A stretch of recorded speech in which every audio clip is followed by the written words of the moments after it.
안녕하세요. 안산시 통합돌봄과장 경소라고 합니다. 여기 안산에서 평택 오는데 한 1시간 10분 정도 걸리더라고요. 근데 처음에 올 때는 이렇게 막 논밭이 이거 되게 좋았어요. 막 메타세콰이어인가 뭐 나무들이 쫙 있어서 되게 멋있더라고요. 그래서 저는 평택 여기 지금 시청도 처음 왔거든요. 좋더라고요. 근데 이제 시청 가까이 오니까 막 저쪽에 아파트들이 쫙 들비하게 새로 저는 신도시인가 봐요. 그래서 인구가 많이 늘어난 것 같습니다. 전에 인구 이렇게 많이 없었던 걸로 알고 있거든요. 평택이. 안산은 지금 62만이에요. 62만이고 외국인이 한 8만? 외국인 되게 많아요. 네, 8만 정도. 다문화 말고 그냥 외국인만. 네, 외국인 근로자들이 많아서요. 안산은 산단이거든요. 산단에 외국인 근로자 없으면은 이게 운영이 안 되는 상황이에요. 근데 평택이 60만이 넘었더라고요. 그래서 평택이 저는 그렇게 인구가 많이 늘어난지 몰랐는데 저희랑 좀 비슷한 규모구나 라는 생각을 또 확인을 했고요. 노인 인구가 8만 7천인가? 제가 자료 보니까 그런데 저희 안산 같은 경우는 9만 9천 정도 되거든요. 그래서 거의 좀 비슷한 것 같아요.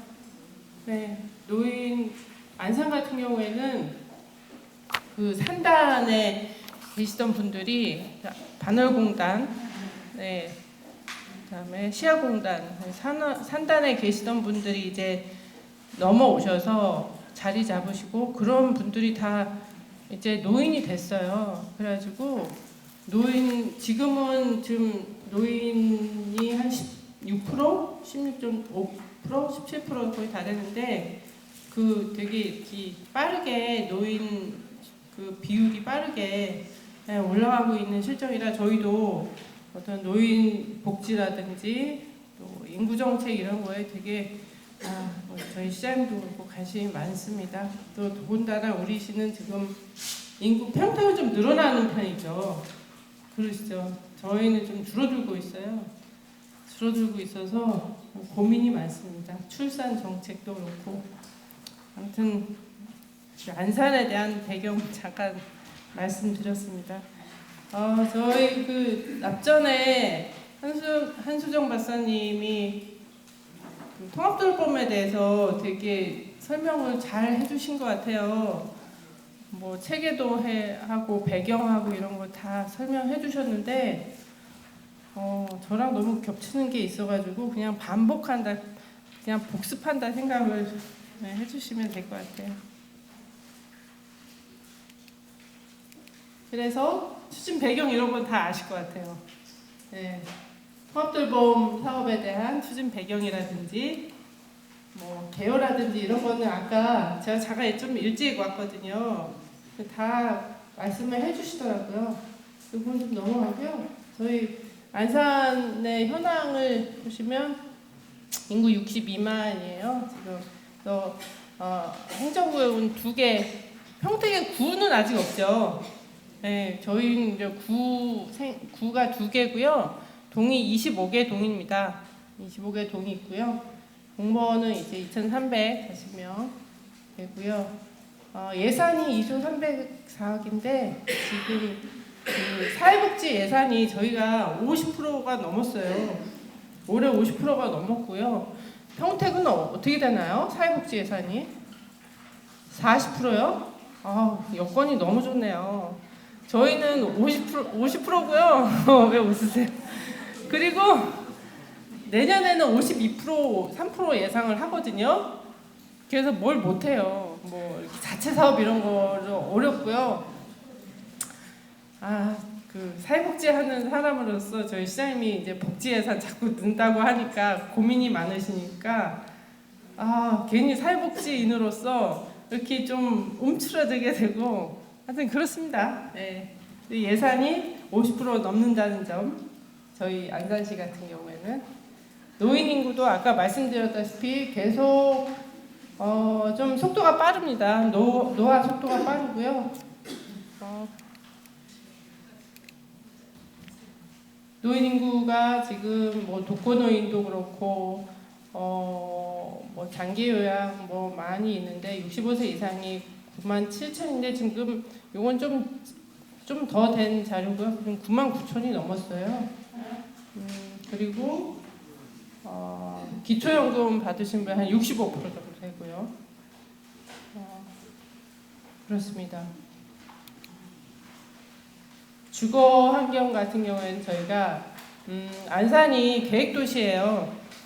처음에 86년도에 이제 시 승격돼서 안산 시로 됐는데 안산이 계획도시다 보니까 아파트 지역, 뭐 공동주택 지역, 그다음에 다세대 주택 지역, 뭐 이런 식으로 좀 나눠져 있어요. 근데 그 다세대 주택 지역이 한 군데 몰려 있거든요. 그게 그 다세대 주택이 지금은 많이 노후화가 됐잖아요. 이제 30년이 넘었으니까. 그래서 그 주택들이 노후화가 돼서 집주인들이 LH에 많이 팔아요. LH에 팔아서 좀 씁쓸한 얘기지만 LH에 팔아서 LH가 이제 매입임대 주택에 그거를 하는 거예요. 그래서 거기에 이제 뭐 저소득층이 또 이렇게 매입임대 주거가 필요하신 분들은 신청하잖아요. 그런 부분들이 굉장히 많습니다. 그래서 글쎄 어떨지 뭐 보는 관점에서는 좀 다르지만 그런 매입임대주택 LH에서 공급하는 그런 것들이 많기 때문에 전세임대라든지 저소득 그 층이 좀 유입되고 있는 그런 실정이라 그럼 복지 비용도 아까 말씀드렸다시피 많이 50% 이상 나가고 여러 가지 고민들이 있습니다. 의료기관 같은 경우는 저희가 이제 1차 의료기관 수가 369개소 있고요. 저희 안산시에 또 요양병원이 많아요.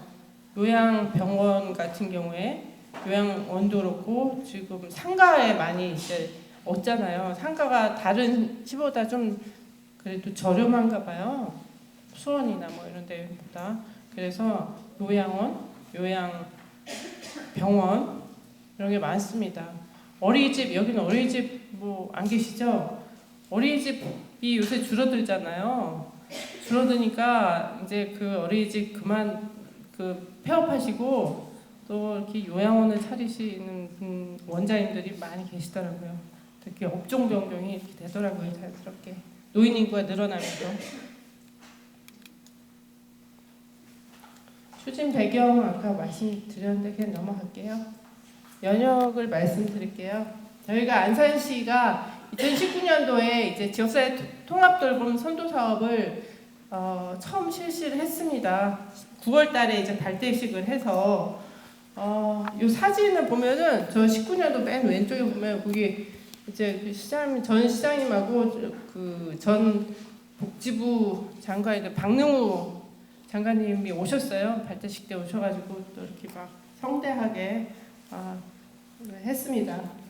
성대하게 이제 발대식을 했는데 너무 힘들었어요. 복지부에서 뭐 이거 해라 저거 해라 뭐 의전이 어떻고 진짜 제가 그때 왜냐면 제가 저 지금 통합돌봄 가장이잖아요. 제가 19년도에 제가 처음 그 팀이 만들어진 거거든요. 19년도엔 TF팀이었어요. 그때 제가 초대 통합돌봄 팀장이었어요. 그래가지고 아주 지금 생생합니다. 지금 생각해도 그런 기억이 있습니다. 19년도에 발대식을 하고요. 그다음에 20년도에 또 20년도에 보건의료 관련해서 여러 가지 뭐 안산형 방문의료 서비스라든지 이런 부분 한의 방문하고 약사 방문 서비스 이런 걸 개발을 해서 20년도에 시작을 했고요. 21년도에는 아까 잠깐 저희 박사님 얘기했는데 저희 노인 케어안심주택을 7월달에 개소를 했습니다. 두 군데 먼저 지금 3군데 있거든요. 2군데 개소를 해서 이제 지금까지 운영이 되고 있고요. 22년도에는 이제 재택의료 센터, 뭐 장기요양 재택의료 센터 시범투합 추진 이런 것들을 했고요. 23년도에는 다시 통합돌봄 지원, 의료 돌봄 통합 지원 시범사업 출범을 했습니다. 이게 좀 헷갈리시죠? 처음에는 선도사업이었어요. 19년도에 통합돌봄 선도사업. 그리고 23년도에는 의료 돌봄 통합 지원 시범사업. 이거 좀 명칭이 바뀌었더라고요. 그래서 저희가 건보공단하고 협력 체계를 구축하면서 지금까지 하고 있습니다. 24년도에는 통합돌봄과 전담과가 조직이 개편이 됐습니다. 네, 통합돌봄과가 생겼고요. 또 케어안심주택 고노이동에 한 군데 더 생겨서 지금 3개 운영하고 있고요.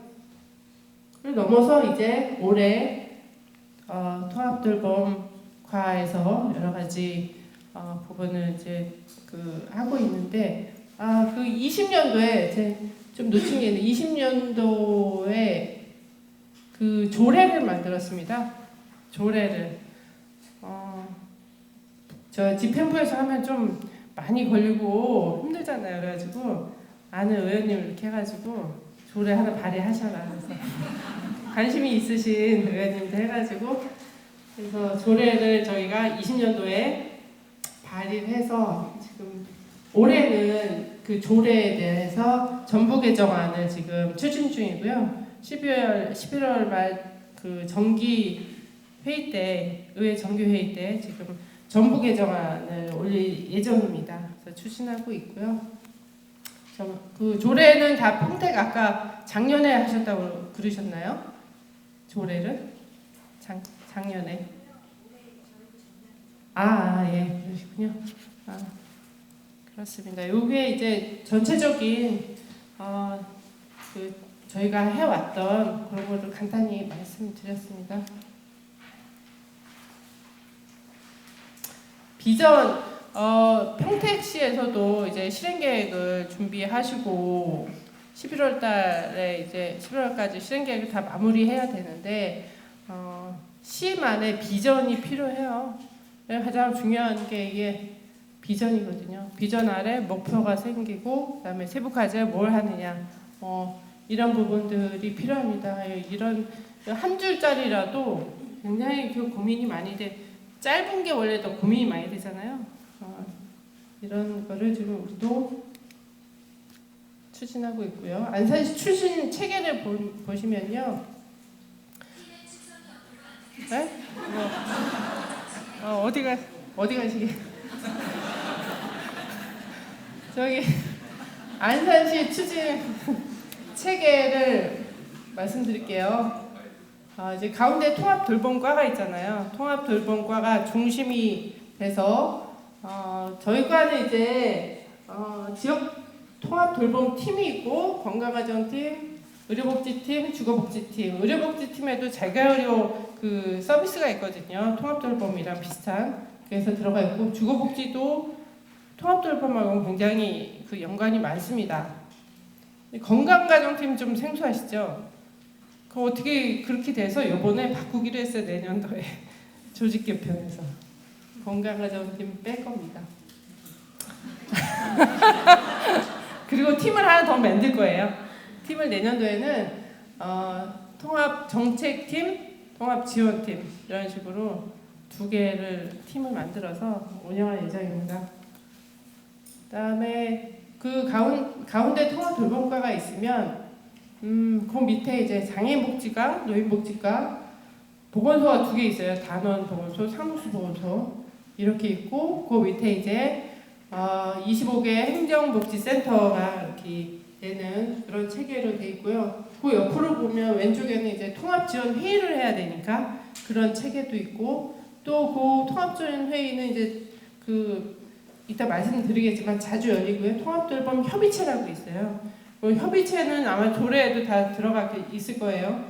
협의체가 있고 이 환경재단 같은 경우에는 저것도 한소정 박사님이 이제 환경재단의 사회복지 박사님으로 우리 통합돌봄 같이 했는데 요거는 이제 한수종 박사님이 다른 데로 가셨기 때문에 요것도 빼기로 했고요. 다른 이제 사회복지 박사님이 미래재단이라고 있습니다.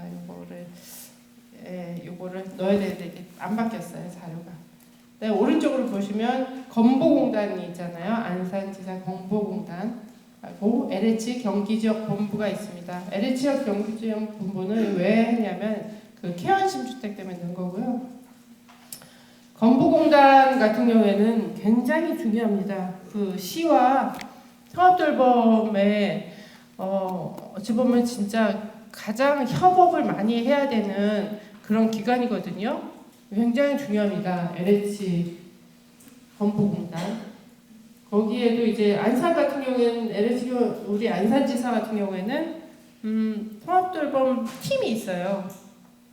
건보공단에 팀장하고 팀원 둘이 있어요. 그래서 이따가 아까도 이제 뭐 설명 들으셨겠지만 통판 하는 게 있거든요. 통합 판정하는 거 그거를 건보공단에서 해요. 그래서 건보공단하고 동하고 우리 통합돌봄과하고 굉장히 유기적인 관계로 이렇게 진행이 돼야지 그 이루어지지 한 군데라도 삐그덕거리면 이게 잘 이루어지지 않습니다. 네, 그리고 중요한 그런 기관들이 체계로 잡혀 있습니다. 그리고 이제 옆에 오른쪽에 분홍색은 제공기관이고 민간 파트인데요. 서비스 제공기관에 안산 한의사회도 있고 의료복지 사회적 협동조합 있고 안산 지역자활센터, 뭐 온내과의원, 약사회, 그다음에 협약병원 7개소가 있거든요. 요거는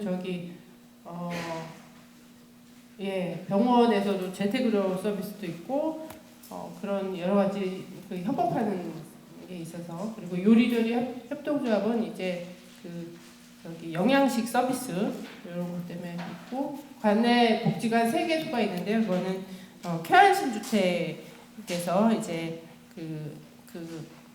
더 자세히 이따 말씀드리겠지만 거기서 같이 프로그램도 운영해 주시고 하는 그런 역할을 합니다.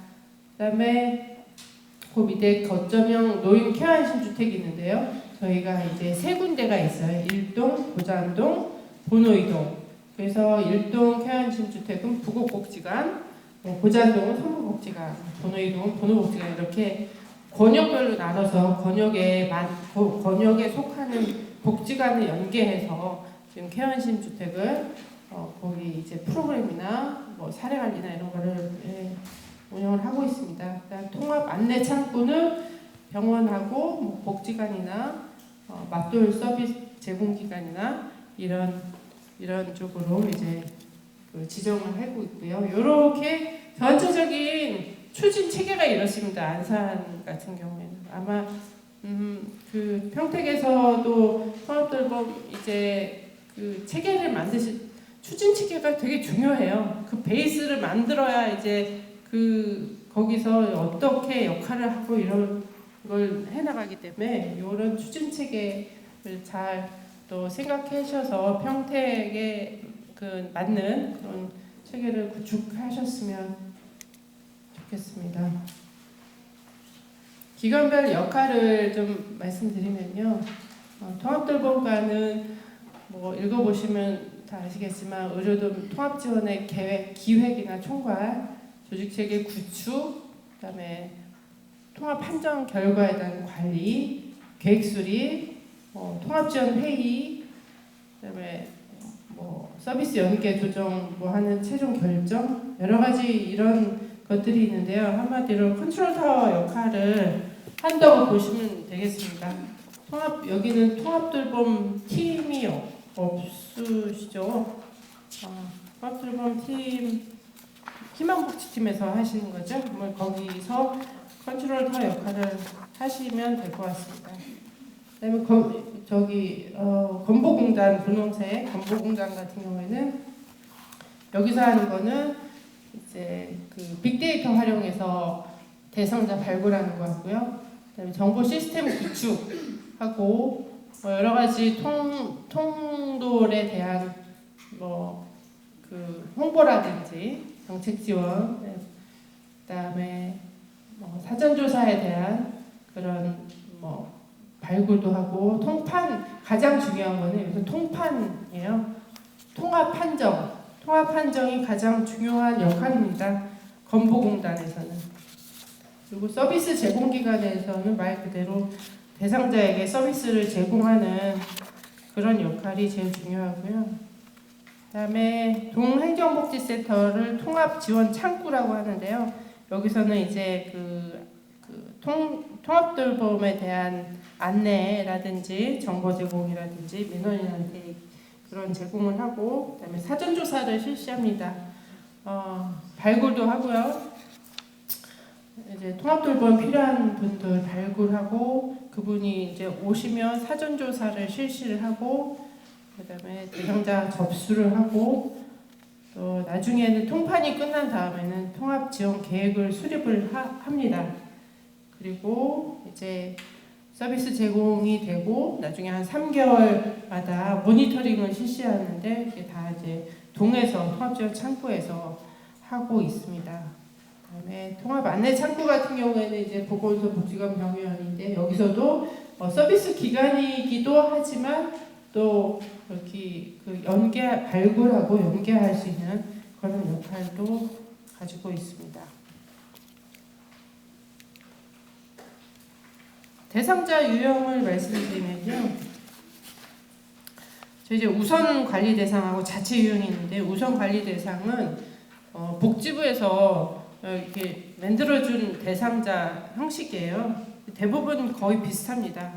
대상자 형식이. 저희 지금 시범사업 12개 시범사업 하고 있잖아요. 전국에 거의 비슷한 유형일 겁니다. 그래서 75세 이상은 장기요양 재가급여자, 태어난 자 및 생애말기환자, 노인 맞춤돌봄 중점군, 일반군이 있고 중점군이 있잖아요. 맞돌에 일반군은 빼고, 일반군 너무 많으니까 중점군.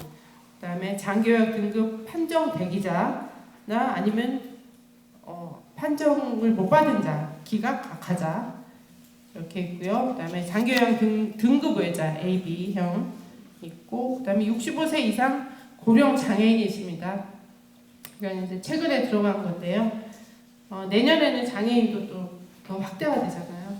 그래서 65세 이상 고령 장애인이 있고요. 자체 유형에는 우선 관리는 75세 이상이었는데 자체 유형은 65세에서 75세 사이에 이 우선 대상에 들어가시는 분들을 대상으로 저희가 자체 유형을 만들어서 필요한 부분은 또 돌봄 서비스를 지원을 하고 있습니다. 그다음에 75세 이상 만성질환자 중에서 돌봄이 필요한 분들, 이렇게 이제 유형을 정합니다. 유형이 우선 관리 대상 거의 비슷할 겁니다. 복지부에서도 유형을 어느 정도 표준화를 해줬기 때문에 비슷합니다. 그럼에도 불구하고 자체 유형이라든지 이런 부분 아마 시에서 또 많이 고민하셔서 대상자 선정도 하셔야 될 겁니다. 대상자 선정. 추진 절차를 아까 한소정 박사님께서 말씀하셨는데 이제 복습한다는 생각으로 한 번 더 들어주시기 바랍니다. 대상자 발굴은 이제 동행정복지센터에서도 발굴하고 건보공단에서도 발굴하고 기타 다른 복지관이라든지 보건소라든지 이런 통합 안내 창구에서도 발굴을 할 수 있는데요. 발굴을 해서 사전조사를 합니다. 사전조사는 동에서 사전조사를 합니다. 동에서 동하고 건보공단도 같이 하는데요.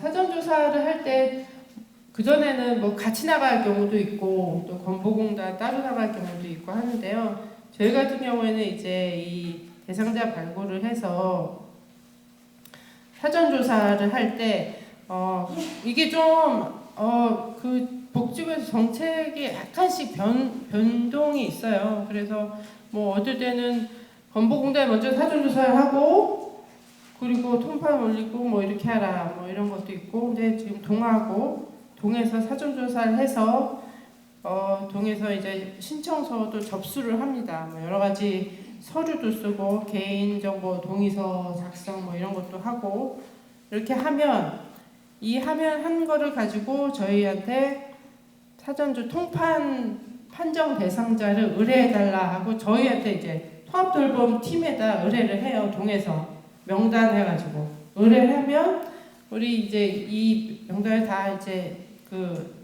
이렇게 취합을 해서 건보공단에 보내요.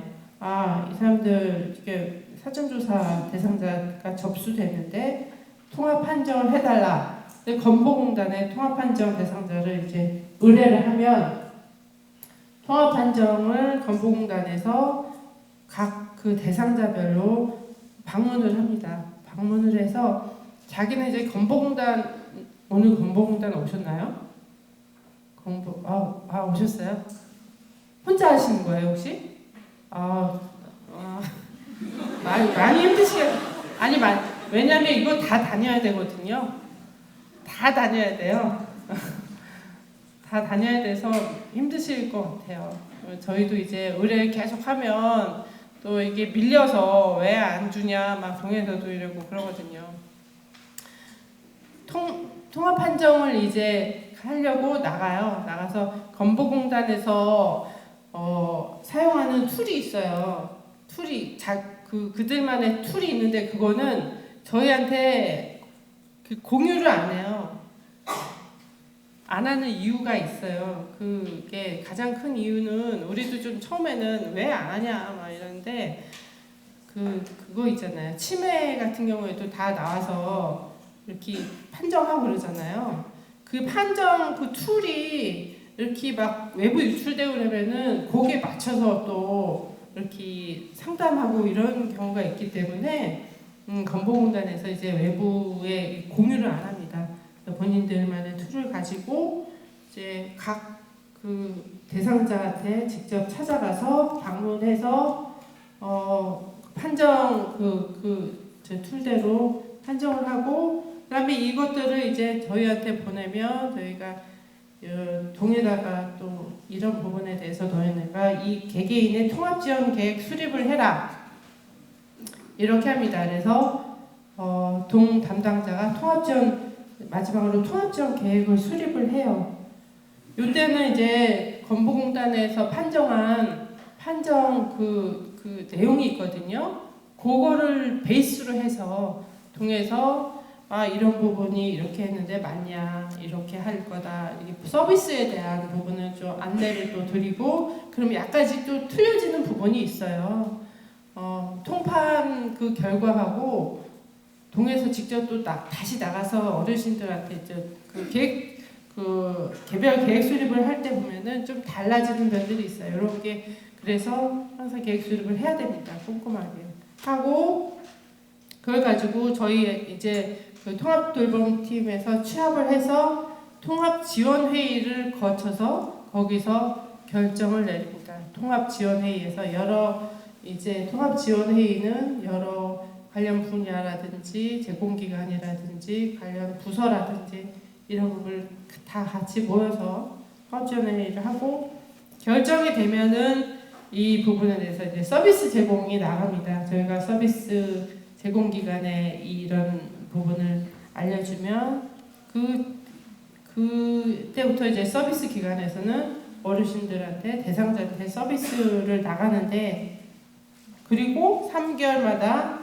모니터링을 해서 이분이 종결 대상자인지 계속 대상자인지 아니면 서비스가 좀 변동되는 건지 그래서 만약에 이제 종결이나 변동이나 이런 게 있으면 다시 통합지원 회의에서 결정을 해서 이렇게 종결을 하게끔 이렇게 합니다. 이게 되게 길죠. 이런 체계가 복잡하고 길죠. 그래서 이게 하면 저희가 이제 통합지원회의를 2주에 한 번씩 하거든요. 2주에 한 번씩 하고 통판도 2주에 한 번씩 해요. 그러면은 어떻게 되냐면 통판이 2주에 한 번씩 하고 이게 시기적으로 격주로 봅니다. 격주로. 1주에는 통판을 하고 2주에는 통합지원 회의를 하고 이렇게 해야지 이게 만약에 이게 조금이라도 어느 그 단계 절차에서 누락이 되고 그러잖아요. 그러면은 이게 또 딜레이 되는 거야. 그분은 서비스 받기 전까지 이게 또 기간이 딜레이 됩니다. 그래서 이런 부분을 잘 이렇게 그 통합돌봄 팀에서는 이런 부분을 놓치지 말고 누락되지 않게 잘 굴러갈 수 있도록 운영을 해야 되는 게 되게 중요합니다. 그 놓치면은 한 달 막 더 걸리고 그러거든요. 그러면 어르신들 이제 힘들어요. 네. 이런 형식으로 추진 절차가 이루어지고 있습니다. 그리고 보통 이러면 한 달 정도 걸려요. 그 서비스 제공할 때까지 한 달. 그래서 이제 너무 급하신 분들 있잖아요. 한 달 동안 뭐 급하신 분들은 돌아가신 분들도 있어요. 어떻게 해요? 그런 분들을 위해서 이제 경기도에서 하는 그거 있잖아요. 누구나 돌봄. 저희 평택도 하실 텐데, 그래서 급하신 분들은 누구나 돌봄을 먼저 연계를 해요. 너무 급하신 분들은 누구나 돌봄, 긴급 돌봄 형식으로 누구나 돌봄 먼저 연계를 해서 해드리고 기다리는 동안에는 그렇게 해서 나중에 종결되면 또 이렇게 연계시키고 이런 사례도 있습니다. 전체적인 추진 절차가 이렇습니다. 어디 이해가 좀 되시나요? 네. 복습이 효과가 있나 봐요. 아까 이제 추진 절차에서 또 따로 이렇게 보시면 사전조사 흐름도가 있습니다. 사전조사는 통합지원창구는 동이고요. 건보공단. 그래서 각 유형별로 이제 사전조사를 거쳐서 하는데요. 대상자는 이제 거의 대부분 통합지원 창구에서 하고요. 건보공단에서도 이제 빅데이터로 발굴을 할 수 있거든요. 근데 빅데이터를 해서 자기네가 이제 사전조사를 하고 판정하고 뭐 이렇게도 해도 되는데 안산지사 같은 경우에는 어떤 생각을 갖고 있냐면 건보 안산지사 같은 경우에는 자기네 발굴을 해더라도 사전조사를 이제 동에서 하고 동에서 어차피 대상자 관리도 하고 이래야 되기 때문에 동에서 전혀 모르고 이렇게 있으면은 흐름이 끊기고 대상자 관리에 어려움이 있을 거다. 그래서 본인들이 이제 빅데이터 발굴하는 거를 직접 사전조사 안 하고 저희한테 의뢰해서 합니다. 이렇게 사전조사를 해서 실시를 하고요.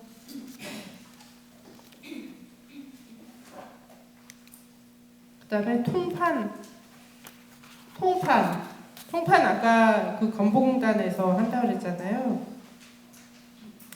통판은 통합지원 창구하고 건보공단 안산지사에서 사전조사 통과 대상을 가지고 여러 가지 이제 신청서라든지 개인정보 동의서 작성한다든지 이런 거를 하고 정보 시스템에 사전조사 입력을 해야 돼요.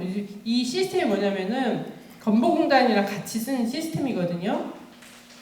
근데 지금 복지부에서 시스템을 어떻게 마련을 더 할지는 모르겠는데 지금 이 시스템을 같이 쓰고 있습니다. 동하고 우리하고 건보공단하고.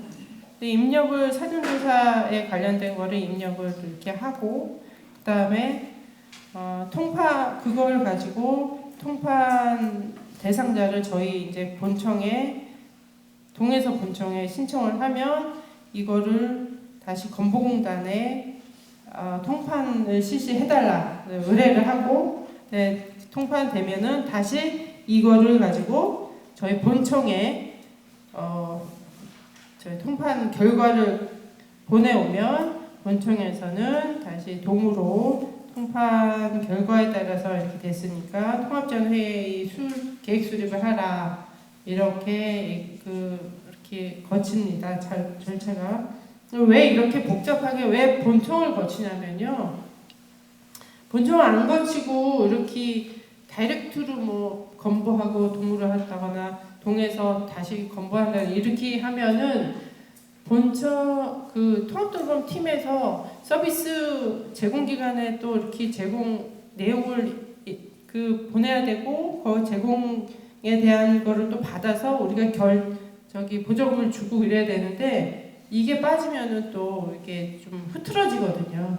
그래서 본청을 항상 거쳐서 이렇게 진행을 하고 있습니다. 통판 흐름도고요. 요건 저도 모릅니다. 이거는 이 자료는 우리 직원이 만들어가지고요. 저도 몰라요. 이거 시스템이거든요. 건보공단하고 동에서 하는 그런 시스템이에요. 저희 시하고. 나중에 또 우리 그 직원분들이 나중에 또 한번 자세히 보시고 또 좀 궁금한 거 있으면 저희 또 안산시에 이런 부분에 대해서 문의하시면 또 자세히 알려주실 겁니다. 굉장히 복잡하더라고요. 이 시스템이. 저 행복이음 시스템도 어려운데 이건 더 어렵죠. 넘어가겠습니다. 통합지원회의 개최. 통합지원회의는요, 관련된 업무 담당자, 부서, 제공기관 뭐 이렇게 다 같이 회의를 거쳐서 가장 중요한 거는 이제 통판을 거쳐서 통합지원계획 수립을 한 대상자들을 이 통합지원 회의에서 심의를 거쳐서 결정을 하는 그런 역할이에요. 2주에 한 번씩 한다고 말씀드렸는데요. 지금 참여위원을 보면 저희가 우리 안산시 같은 경우에는 12명이 이제 회의 그 위원 구성이 돼 있거든요. 공공 분야는 지금 통합지원 담당자, 이거는 실무회의라고 생각하시면 돼요. 실무회의. 협의체는 위원회고 이거는 실무위원이라고 생각하시면 됩니다. 그래서 통합지원 담당자, 또 노인복지과 맞돌 담당자, 그다음에 보건소도 이제 나중에 체계 구축할 때 좀 고민이 되실 거예요. 통합지원 팀에서는 보건소는 저희 같은 경우 이제 방문보건팀하고 치매안심센터 담당자를 넣었거든요. 이 부분이 또 되게 관련이 제일 많이 됐다 해서 넣었습니다. 보건소, 그다음에 건보공단, 통합돌봄팀 이렇게 공공에서는 참여를 하고요. 민간 분야 같은 경우 이제 복지관, 노인복지관이나 종합사회복지관, 그다음에 서비스 제공 담당자, 그다음에 이제 뭐 주거지원, 방문진료 이런 부분들. 퇴원환자 연계 협약 의료기관 담당자. 이건 뭐냐면 퇴원환자 연계기관이 우리가 7개 병원이 이제 협약이 돼 있거든요. 그 부분에서 이제 대표적인 병원이 있습니다. 그 담당자. 이렇게 해서 저희가 통합지원 회의를 거칩니다. 월 2회 거쳐서 이제 신규라든지 변경, 동결 이런 심의를 거쳐서 완료하게 됩니다.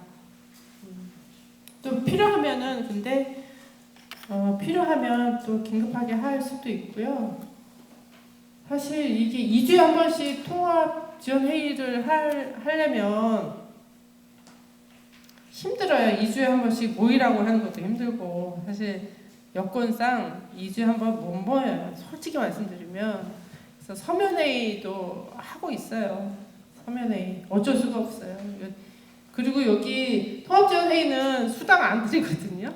저희 뭐 예산도 없고 지금 매달 2주에 한 번씩 하면 수당으로 그 운영비 다 나가요.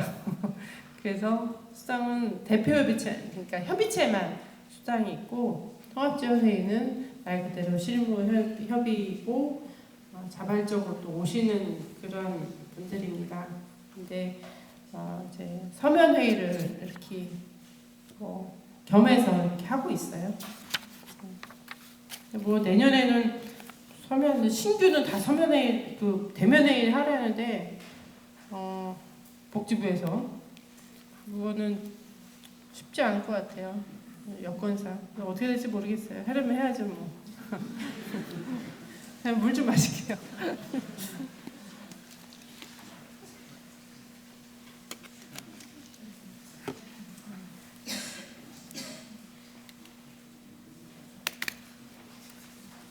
서비스 제공 체계. 저희가 이제 서비스가 뭐가 있는지 쭉 보시면 안산 자체 서비스가 있고 연계 서비스가 있어요. 제도권 내 서비스는 연계 서비스가 있고요. 그다음에 이제 누구나 돌봄이 있고, 자체 서비스는 지금 우리 시범 사업 12개 시군에서 재정을 그러니까 재정이 있는 사업이거든요. 12개 시군은 전국에. 재정 사업은 다 저희가 19년 이제 뭐 그 좀 변동된 것도 있지만 베이스는 다 19년도 처음에 초반에 선도 사업할 때 개발을 한 겁니다. 이 사업에 대해서 아까 맨 땅의 헤딩 들으셨죠? 진짜 말 그대로 맨 땅의 헤딩 하면서 개발을 했어요. 그래서 보건의료가 이제 자체 서비스를 보시면 보건의료 같은 경우에는 안산형 방문의료 지원센터 시범사업, 또 안산형 한의 방문 시범사업, 그다음에 안산형 약사 방문 복약지도 사업 이렇게 있고요. 퇴원 지원은 안산형 퇴원환자 지원 사업이 있습니다. 아까 퇴원환자 지원 사업 7개 의료기관에서 이제 연계했다고 말씀드렸는데요. 요양병원 몇 개 있고, 그다음에 산재병원이라고 우리 안산 종합병원이라고 있고요. 각 이제 약간 좀 규모 있는 병원, 고대병원도 있고, 규모 있는 병원에서 7개 의료기관에서 지금 그 협업해서 하고 있는데요. 네, 그렇습니다. 그리고 생활지원 같은 경우에 맞춤형 영양 서비스, 또 동행이동 서비스, 방문가사 지원 서비스, 주거 지원 같은 경우에는 주거 환경 개선 사업, 노인 케어안심 주택 사업, 거점형 케어안심 주택, 온마을 돌봄 사업 이렇게 하고 있고요. 긴급 돌봄은 여러분도 뭐 평택에서 하시는 것처럼 누구나 돌봄 사업, 거의 누구나 돌봄의 5개 사업은 지금 통돌 사업이랑 내용은 거의 비슷해요. 근데 단가라든지 뭐 대상자라든지 뭐 이런 게 좀 다를 뿐이죠. 하고 있고요. 제도권 내 사업은 이제 기존의 기관이라든지 뭐 각 부서에 하고 있는 그런 사업을 하는 연계 사업입니다. 평택에 지금 내년도에는 평택 예산이 아까 들으셨지만 없어요. 평택 없어서 처음에는 이런 자체 사업하기 쉽지 않으실 겁니다. 지금 그 자체 사업을 하려면 시비로 재원을 만들어야 되거든요. 시비 재원 만들기 힘드시잖아요. 우리도 내년도 예산이요. 저희도 반토막 났어요. 그래가지고 지금 시비를 만들어야 되는데 못 만들고 있습니다. 안산시 같은 경우도 재정이 지금 어려워가지고요. 예산계 내년 예산 목표가 그 직원들 인건비만은 주자. 심하죠. 아무튼 그렇습니다. 그래서 재정 사업은 저희도 이제 좀 어렵다. 근데 여기 평택 같은 경우에는 좀 시작은 그냥 연계 사업으로 먼저 하셔야 될 것 같아요. 근데 연계 사업도 통합 돌봄의 재정 사업 못지않게 연계 사업이 중요합니다. 기존의 사업에 이렇게 대상자를 중심으로 연계를 하는 거거든요. 그 의미가 통돌의 의미가 그 연계의 의미가 가장 또 큰 것 중에 하나예요. 이렇게 많잖아요. 재정 사업보다 연계 사업이 더 많잖아요. 기존의 연계 사업을 잘 활용하시면 시작을 그렇게 하시면 될 것 같아요. 저희 같은 경우에 보건 의료, 퇴원 지원, 요양, 주거, 생활 지원 다 연계 사업도 있습니다. 연계 사업 하고 있고요. 보건의료 같은 경우에 장기요양 재택의료센터가 있어요. 이게 그 건보공단에서 지금 하고 있거든요. 건보공단 연계해서 하고 있는데 아마 평택에서도 재택의료 센터가 있을 거예요. 그 큰 병원 같은 경우, 저희는 안산 같은 경우에는 중앙병원, 산재병원이라고 지역 책임의료 기관이 있거든요. 거기서 이제 그 병원을 중심으로 또 이렇게 퇴원환자 연계 서비스를 이게 재택이구나. 재택도 하고 중요한 게 아까 퇴원 지원이 보건의료가 있고 퇴원 지원이 있는데요. 그거 좀 같이 설명드릴게요. 퇴원 지원 같은 경우에도 이제 퇴원 환자 지원이 있는데 이것도 병원과 연계해서 발굴해서 이제 지원하는 건데 이 사업도 이제 저희가 지역 책임 의료 기관이라고 있거든요. 아마 평택에서도 지역 책임 의료 기관이라고 있을 겁니다. 제가 알기로는 제가 이렇게 평택 자원을 보니까 아마 제가 추측에는 그 안성 의료원도 평택에 들어가잖아요. 거기가 아마 그 책임 의료 기관일 걸로 추측이 되는데요. 그쪽에서 연계해서 사업을 하시면 될 것 같아요. 그래서 보건의료 같은 경우에도 뭐 1차 의료 방문진료 사업이 있고요. 그 다음에 저기도 있어요. 뭐 약사회 복약지도 하는 게 있는데 또 경기도에서 하는 게 있거든요. 저희는 이제 자체 사업도 있고 경기도에서 하는 약사 복약지도 있는데 두 가지 다 겸하고 있는데 경기도에서 하는 그 약사 복약도 아마 하실 거예요. 약사회를 통하시면 이게 되실 거예요. 그런 부분을 또 이렇게 연계하시면 그 자체 사업이 없더라도 충분히 하실 수 있는 그런 사업일 것 같습니다. 생활지원 같은 경우에도 지금 맞돌도 있고요. 그다음에 독거노인 응급안전 서비스 이런 다 하고 있는 거잖아요. 다 하고 있습니다. 시별로 이런 걸 다 평택도 있습니다. 이런 부분 이제 처음에는 연계서부터 좀 이렇게 내실 있게 이렇게 운영하시면 될 것 같습니다. 모니터링 체계도는 3개월에 한 번씩 저희가 이제 동에서 3개월에 한 번씩 모니터링을 해서 본청에서 이제 그런 부분들을 누락되어 있는지 안 되는지 그런 걸 좀 해주시고 이렇게 컨트롤 해주시면 됩니다. 그리고 서비스 제공, 건보공단도 그렇지만 서비스 제공 기관에서도 여러 저희 사업 서비스를 하고 나서 모니터링을 내용을 공유를 해야지 이제 이 서비스가 될지 안 될지 이런 게 공유를 해야지 잡히거든요.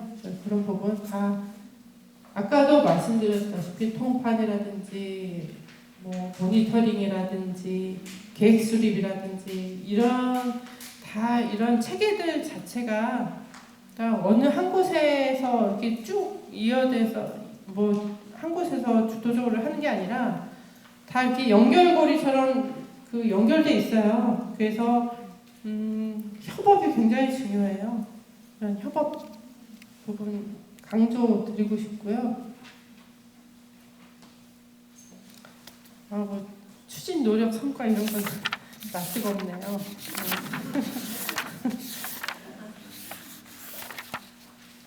이런 거 아까 이제 말씀드린 거고, 저희 건보공단에서 협업 추진, 구축 이런 거, 먼저 저기부터 할게요.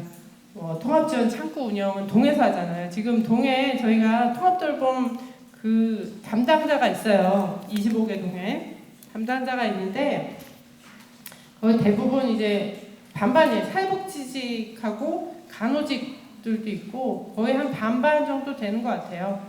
간호직도 다 있을 거예요. 평택에도 동에 옛날에 찾아가는 보건복지 서비스에서 이제 그 간호직들이 동에 한 명씩 있거든요. 그런 부분들이 있기 때문에 대부분 이렇게 반반 정도 되는 것 같아요. 안산시 같은 경우에도. 이 행정복지센터의 내용을 처음에 하실 때는 그 행정복지센터 직원들 교육이 되게 중요하거든요. 물론 뭐 지금 복지부나 경기도나 이렇게 통합돌봄에 대해서 주무르도 하고 집합교육도 하고 이렇게 하고 있습니다. 그렇지만 시의 주무팀에서는 여러 가지 이런 체계나 실행계획서를 만들어 놓고 이런 부분들 평택시에서 우리 시는 어떻게 이 부분을 해 나갈 것이다. 동은 역할은 어떻고 우리의 역할은 어떻다. 이런 거를 좀 이렇게 체계적으로 만들어서 동 담당자한테 교육을 계속 시키셔야 돼요. 교육을. 저희 같은 경우에도 교육 이제 처음에 19년도에 했을 때도 다 교육시키고 그때는 이제 이런 통합돌봄이 내용이 뭔지 이런 것도 몰랐거든요. 뭐 의미가 뭔지 이런 것부터 교육을 시켰는데 아마 지금은 여러 루트를 통해서 어떤 개념은 알고 있을 거예요. 통해서도 그 개념을 바탕으로 여러 가지 이제 실행에 따른 그 교육을 또 개별 이제 전체적인 교육시키고 권역별로도 시키고 안 되는 동은 저희 같은 경우 부진 동은 또 이렇게 나가서 또 시키고 뭐 이렇게 하고 있습니다. 동 교육이 되게 중요하거든요.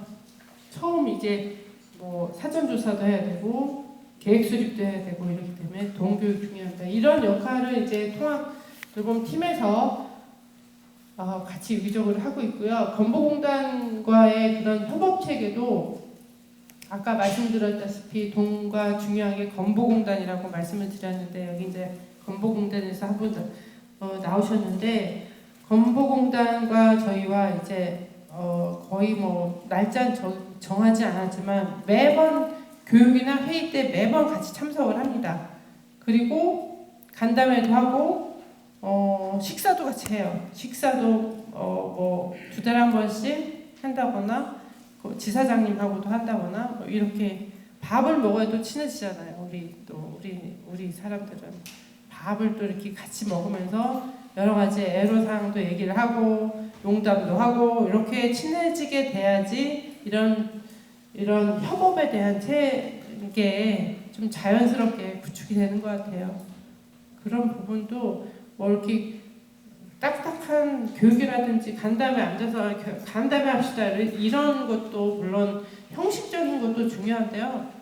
이렇게 라포야 뭐 형성이 되겠지만 서로 이런 서로의 애로사항도 얘기를 하고 서로의 입장도 들으면서 같이 이렇게 맞춰나가는 그런 시간들이 좀 필요하실 것 같습니다. 통합지원회의는 우리가 뭐 2주에 한 번씩 계속 한다고 말씀드렸고요. 저희 지금 유형별로 대상자가 한 1,060명 올해 이제 종결자까지 한 이 정도 됩니다. 서비스 연계 한 1,600건 정도 되고요.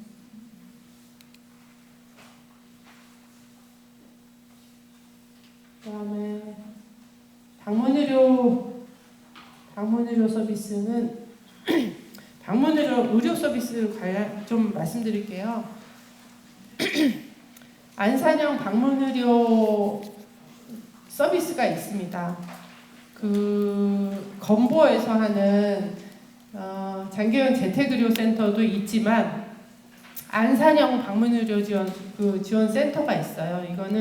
저희는 처음에 의료사역에서 이제 안산 의료사역 같은 경우에는 규모가 되게 크거든요. 거기 병원이 있어요. 내과가 치과도 있고 뭐 내과도 있는데 거기에 이제 다학제 팀이 있습니다. 이 방문 의료 서비스를 하려면 다학제 팀이 구성이 돼 있어야 돼요. 그래서 장기요양 재택의료센터 같은 경우에는 의사, 사회복지사, 간호사 한 팀이에요. 다학제 팀이 그러니까 같이 나가는 거예요. 대상자 방문을 해서 이제 의사가 할 역할, 간호사가 할 역할, 사회복지사 사례관리처럼 그런 역할을 하고요. 안산형 같은 경우에는 이제 의료사업에서 지금 하고 또 온내과라고 한 군데 더 추가를 했습니다. 그래서 거기서는 의사, 간호사, 사회복지사, 물리치료사까지 있어요. 재활치료사. 그래서 어르신들이 이제 이 방문의료 같은 경우에는 좀 거동이 불편하신 분들이잖아요. 병원에 좀 다니기 어려우신 분들 대상으로 하는데 그런 분들이다 보니까 이 물리치료, 재활치료 이런 거 굉장히 그 좀 피로도가 있더라고요. 그런 필요가 있어요. 그래서 저희 만족도 조사도 얼마 전에 9월달에 했는데요. 방문의료에 대한 만족도가 굉장히 높게 나왔어요. 방문의료에 대해서 또 이렇게 기능도 좋아지시고 물론 그렇다고 해서 어르신들이 뭐 드라마틱하게 원래 만성질환이 있으신 분들이기 때문에 확 좋아지거나 그렇진 않으세요. 그렇지만 좀 더 이렇게 움직이는데 예를 들어서 뭐 누워만 있었는데 앉아 있을 수 있게 됐다거나 굉장히 그런 그 대상자들은 그냥 큰 의미거든요. 삶의 질의 역할에 대해서 그런 사례 뭐 이런 효과들이 좀 있더라고요. 방문의료 있고 그다음 한의 방문도 있잖아요. 저희는 이제 안산형 한의 방문 진료 서비스가 있거든요. 한의사들하고 지금 한의사 협회하고 이렇게 처음 초기에 사업 설명회 하면서 이런 것들이 있으니까 좀 같이 하자. 그래서 지금 안산의 15개 한의원에서 그 협약이 돼서 한의사 분들이 직접 방문 나가서 진료를 하고 있습니다. 그래서 한의 방문하고 뜸 뜨고 침 이렇게 해드리고 어르신들도 그런 거 좋아하십니다. 그런 부분을 하고 있고요. 약사 방문 복약 지원 같은 경우에는 이제 약사 이 복약 지도가 생각보다 되게 중요하고 의미 있는 서비스더라고요. 약사 복약 같은 경우에는 거의 대상자별로 뭐 1회 정도 하거든요. 또 좀 필요에 따라서 2회, 3회 이렇게 하기도 하는데 1회를 하는데요. 이게 약을 어르신들이 이제 돌봄이 필요하신 분들이 약을 굉장히 많이 드십니다. 여러 병원에 이제 이게 만성질환이 여러 군데 있으시고 뭐 이렇기 때문에 약을 막 10개 이상 식사를 필요하지 않을 정도로 이만큼 막 해서 드시고 그런 병원도 여러 군데 다니시고 뭐 이런 분들이 있어요. 이렇게 보약지도 나가시면 정말 이게 그 약사분들이 그럽니다. 이 약하고 저 약하고 충돌되는 게 있대요. 이게 약 성분이 같은 약이라도 이제 좀 성분이 조금씩 다르면 충돌되는 게 있고 이런 부분이 있는데 그런 거를 이제 병원에서 원래 병원에서 다 뭐 이렇게 그게 걸러지긴 하지만 거의 안 보신답니다. 병원에서는 그럴 시간도 없으시잖아요. 그래서 그런 복약지도 그다음에 복약과 같이 뭐 건강지도 이런 것도 같이 해주시고 굉장히 큰 그 의미 있는 그런 서비스 중에 하나예요. 그다음에 뭐 장애인 건강 주치의도 있고 이거는 장애인 건강 주치의는 아마 장애과에서 잘 알고 계실 겁니다.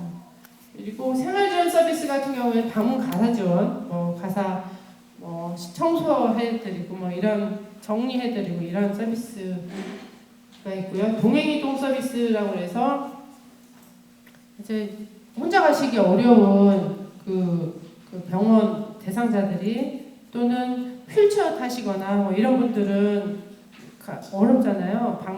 병원 방문하기 거기에 저희 안산 같은 경우에는 그 휠체어를 탈 수 있는 차량을 가지고 기사분하고 그다음에 요양보호사하고 한 팀이 돼서 모셔오고 병원 진료하고 뭐하고 할 때 같이 하고 또 모셔드리는 그런 이동 서비스 이런 걸 하고 있습니다. 단가는 7만 원이에요. 한 건당 2시간.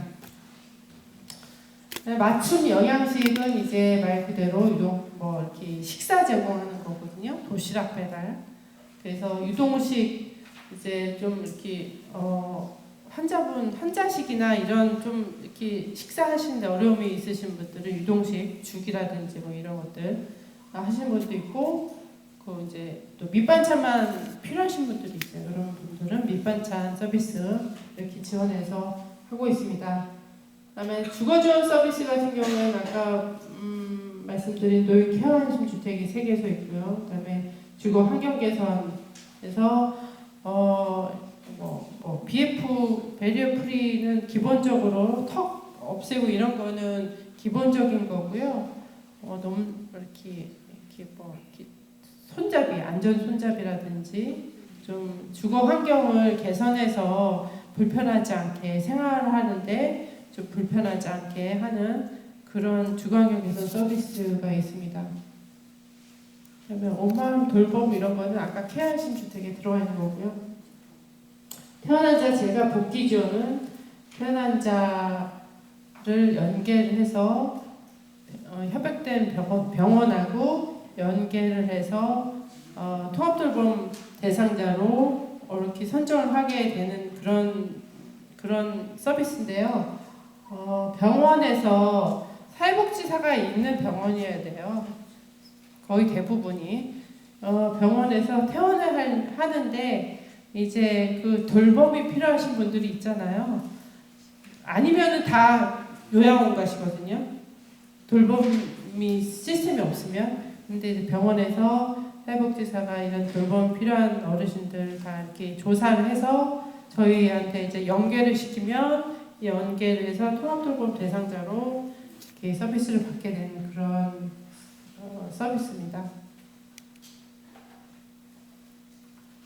이거 아까 말씀드렸죠. 건보공단하고 되게 친합니다. 그래서 저희 안산지사 팀장님이 되게 말이 많으세요. 저랑 동갑인데 말이 엄청 많으시더라고요. 그래서 되게 친하게 잘 지내고 그 직원분들 2분이 이제 상록구 단원구 나눠서 이렇게 하고 있습니다. 되게 바쁘세요. 보건소 협약 체계 구축. 통합돌봄팀이 간호직이 필요합니다. 간호직. 왜냐하면 의료 부분에 대한 서비스 이런 부분이 있어서 간호직이 꼭 필요한데, 혹시 평택에도 간호직이 있어요? 간호직을 매개체로 해서 보건소랑 연계를 잘 하셔야 되는데요. 평택에서는 잘 하시는 것 같습니다. 안산 같은 경우에는 지금 아주 잘하고 있어요. 그렇지만 19년도에는 처음 19년도에 통합돌봄이 뭐야? 뭐 이렇게 할 때 선도사업 할 때요. 통합돌봄 사업이 뭐야? 이렇게 시작할 때 보건소 연계 사업이 많거든요. 그리고 보건소와 통해야지 여러 의사회, 한의사회 이런 거를 이렇게 컨택할 수가 있어요. 우리가 뭘 알아요. 생전 안 봤던 분들인데. 이러려면 보건소랑 되게 연계가 잘 돼야 되는데 처음에는 되게 힘들었어요. 처음에는 그렇잖아요. 이거 나한테 이거 오면은 내 업무가 하나가 더 늘어나는 건데 이거 왜 이러냐. 진짜 콧방귀도 안 끼고 하여튼 그랬습니다. 근데 다행히 이제 그 당시 이제 보건소장님들의 어떤 통합돌봄에 대한 마인드라든지 이런 부분들이 또 이렇게 잘 맞고 또 설명해서 이런 부분들에 대해서 좀 더 이해를 시키고, 처음엔 힘들었지만 이해를 시키고 조금씩 이렇게 다가가서 이렇게 하다 보니까 또 연결이 잘 되고, 지금 이렇게 케어안심주택 보건회나 운영 이렇게 하고 있잖아요. 보건소에서 직접 이렇게 연계해서 한 거예요. 우리 간호직하고. 그리고 방문 건강관리 서비스 이런 것도 있는데, 지금은요 보건소에서 자기네 보건소는 사업이 굉장히 많아요. 사업이 많은데 명칭을요 통합돌봄 뭐 어쩌고저쩌고 이렇게 통합돌봄을 꼭 이 명칭을 함께 써서 본인들도 같이 하고 있습니다. 그래서 지금은 굉장히 적극적으로 함께 협업하고 있습니다. 방문의료 아까 말씀드렸죠. 장기요양 재택의료 같은 경우에는 이제 건보 사업인데 저희가 이제 처음에는 2개소였는데 1개소 더 늘어서 세한산 의원이 아까 말씀드린 그 의료사업에서 하는 그런 데고요. 네, 온난가 의원, 예림한 의원 이렇게 3군데서 하고 있습니다. 안산형 방문지원 같은 경우는 아까 말씀드렸다시피 의사, 간호사, 사회복지사, 물리치료사 이렇게 해서 한 팀으로 해서 구성을 해서 나가고 있습니다. 이제 협약 추진한 그 사진이고요. 여기 요 분이 안경 쓰신 분이 우리 시장님이거든요. 이민근 시장님인데 실제로 보면 되게 멋있어요. 키도 크고 잘생겨가지고 인기가 많습니다. 할머니들이 좋아해요. 경로당이라는. 태어난 자 왜 이렇게 많지? 태어난 자 같은 경우에는 뭐 이렇게 협약도 하고 의료기관하고 이렇게 하고 있습니다. 그래서 지금 근데 태어난 자 그 연계 사업은요 요양원은 잘 안 돼요. 사실 협약은 하는데 요양원은 잘 안 되더라고요. 근데 이제 아까 말씀드린 지역 책임의료원 거기서 적극적으로 이렇게 하고 있습니다. 이것도 다 수가 적용해서 저희가 돈을 드려요. 4만 원. 이렇게 한 건에 이렇게 스크리닝 해가지고 욕구조사하고 해서 저희한테 넘겨서 또한돌봄 대상자가 되면 4만 원 이렇게 연계해서 수가 적용해서 하고 있습니다. 쾌한심주택인데요. 이게 안산에 지금 저희가 야심작이거든요. 사실 쾌한심주택 일동, 부산동, 번호이동 3군데 쾌한심주택 운영하고 있는데 이게 처음에 만든 게 LH랑 협약해서 만든 건데요. 뭐 내용은 뭐냐면은 LH에서 저희 이제 안산시에 매입임대 주택이 많다고 했잖아요. 안산시에서 그러니까 그 LH에서 보유한 그 주택들이 많아요. 안산시에. 그거를 공공 리모델링이라 해서 그거를 아주 노후화된 걸 다 부시고 새로 건립을 한 거예요. 그 3개를 건립을 하는데 건립할 때 이제 그 디자인 이렇게 이렇게 그런 4층, 5층까지 엘리베이터 옥상까지 엘리베이터를 다 설치해서 어르신들이 이렇게 계단 오르시는 게 아니라 이제 편리하게 하고 또 복도 같은 경우에도 전동 엘리베이터 딱 내리면 복도에서 전동 휠체어가 이렇게 돌 수 있게끔 그렇게 넓게 이렇게 설계를 했습니다. 그리고 안에도 턱문이 없다거나 아니면은 지금 다 빌트인이 돼 있는 게 있어요. 세탁기, 인덕션, 전자레인지, 냉장고 이런 거. 네, 혼자 사실 수 있게 화장실도 위에서 온풍기 같은 게 이렇게 켜지는 이런 것도 있고 어르신들 겨울엔 춥거든요. 이런 것들 센서도 있고 그 세면대 높낮이 조정하는 것도 있어요. 키에 맞춰서 버튼 누르면 이렇게 올라갔다 내렸다 이런 것도 있고 샤워할 때 서서 하시기 어려운 욕조는 없어요. 조그매서 워낙 한 8평은 되거든요. 그래서 8평에서 10평 정도 욕조가 없어서 이렇게 앉아서 샤워할 수 있게끔 벽면에 이렇게 접었다 폈다 하는 이렇게 의자 이렇게 해서 샤워하기도 하고 이런 것도 있고요. 그다음에 베란다에는 조그만 세탁기 빌트인 돼 있고 그다음에 이렇게 그 건조대도 리모컨으로 높낮이 조절하는 그런 것도 있고, 이렇게 어르신들이 편하게 사실 수 있도록 이렇게 설계를 저희가 그 LH 설계사하고 저희하고 같이 논의하면서 몇 번씩 만나서 논의하면서 설계까지 같이 하는 작업을 거쳤습니다. 그래서 이제 3개 동을 10가 1동에 10가구, 고잔동 9, 번호 2동에 10가구 이렇게 29가구가 지금 어르신들이 거주하고 계시고요. 한 층에는 커뮤니티 공간이라고 있습니다. 한 층에는 입주 그 주거 공간이 아니라 커뮤니티 공간이라고 있어서 거기를 이제 한 층에 전체를 커뮤니티 공간을 해서 입주 어르신들도 이용을 하지만 그 주변에 인근의 어르신들도 같이 함께 이용할 수 있도록 이렇게 만든 공간이거든요. 사실 이 공간이 굉장히 중요한 공간이에요.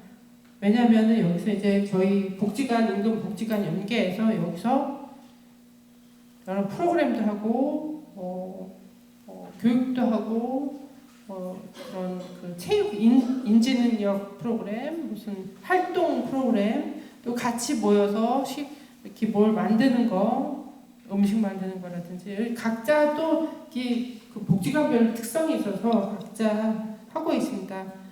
그렇게 하면서 입소문이 나서 복지관뿐만이 아니라 지금 인근의 여러 체육회라든지 주민자치회라든지 보건소라든지 여러 또 단체 이런 데서 여기서 우리도 한번 그 제공하고 싶다. 그래서 온마음 돌봄이 되는 겁니다. 그래서 저희 제목이 온마음 돌봄 사업이에요. 이 공간을 통해서 비단 이 입주민들만이 아니라 저희 같이 만들어가는 통합돌봄을 운영을 하고 있습니다. 근데 이게 LH에서 운 좋게 저희가 끝내야 되나요? 운 좋게 이렇게 하고 있는데 이제 확대하려고 제가 와서 7월 1일자로 제가 왔거든요. 확대하려고 LH 성남도 찾아가고 이렇게 했는데 쉽진 않더라고요. 이게 다시 또 이걸 똑같은 거를 만들기가 쉽지 않아요. 그래서 저희가 지금 여러 방면 고민을 많이 하고 있습니다. 아무튼 더 확대하려고는 하고 있습니다. 이 부분이 우리의 안산시 특화 사업입니다. 이거는 뭐 IoT 이런 거 다 있을 거예요. 그다음에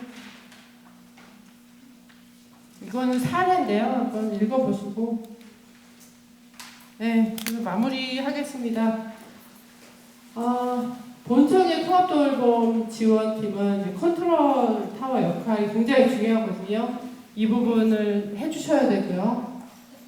그 다음에 서비스에 대한 거는 대상자 중심이, 서비스 중심이 아니라 대상자 중심이라는 거를 꼭 기억하셔서 대상자가 어떤 서비스가 필요한지 또 본인하고 동의를 했는지 이런 것들도 항상 지켜가면서 해야 되고요. 그다음에 계획 수립할 때 평택에 자원이 얼마나 있는지, 평택에 우리 돌봄과 관련된 자원이 뭐가 있는지 먼저 싹 조사를 하셔서 계획 수립하시면 되고요. 아까 계속 말씀드렸다시피 동이나 군보나 보건소나 여러 제공기관이라든지 이런 부분을 좀 파트너십을 갖고 해야 되는 게 가장 중요합니다. 네, 가장 중요해요. 평택을 위해서, 평택의 통합돌봄을 위해서 함께 한다라는 그런 생각을 가지고 이렇게 하셔야 되고요. 그러려면은 자주 만나셔야 돼요. 회의 자주 하시고 좀 귀찮더라도 자주 만나는 게 가장 좋습니다. 그래서 이런 사업을 이제 안산시는 19년도부터 하고 있고요. 평택도 아직은 예산이 없지만 차차 지금 국정과제로 돼 있고 하니까 늘어날 것으로 예상이 되고요. 연계 사업부터 차근차근 하시면 아마 평택의 통합돌봄도 시장이 잘 될 거라고 믿습니다. 제가 이제 두서없이 죄송해요. 두서없이 막 말씀드렸는데 안산에 대한 얘기를 말씀드렸고요. 저희 이제 이상으로 안산시 사례에 대해서 말씀드렸습니다. 아무튼 평택 잘 또 추진해 주시면 감사하겠습니다. 고맙습니다.